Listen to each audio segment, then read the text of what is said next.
ความมืดหายไปแสงทองส่องใสเข้ามาหัวใจอันนาดินยาวมีความโหดเย็นความทุกข์นักเห็นใน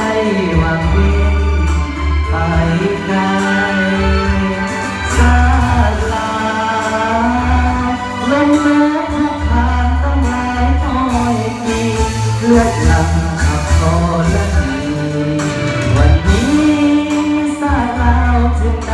สุดพอย้อนบุญคุณของพระ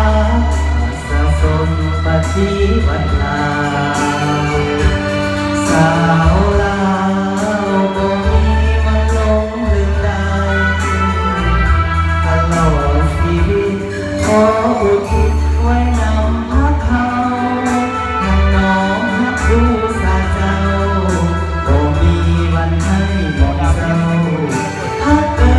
ยสุขเจริญ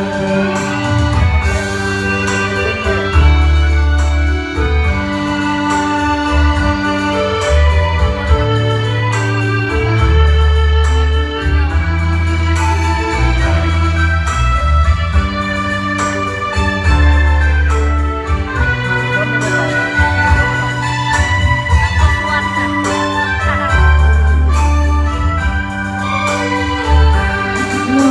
มบุญคุณของพระสะสมปฏิบัติลาสาว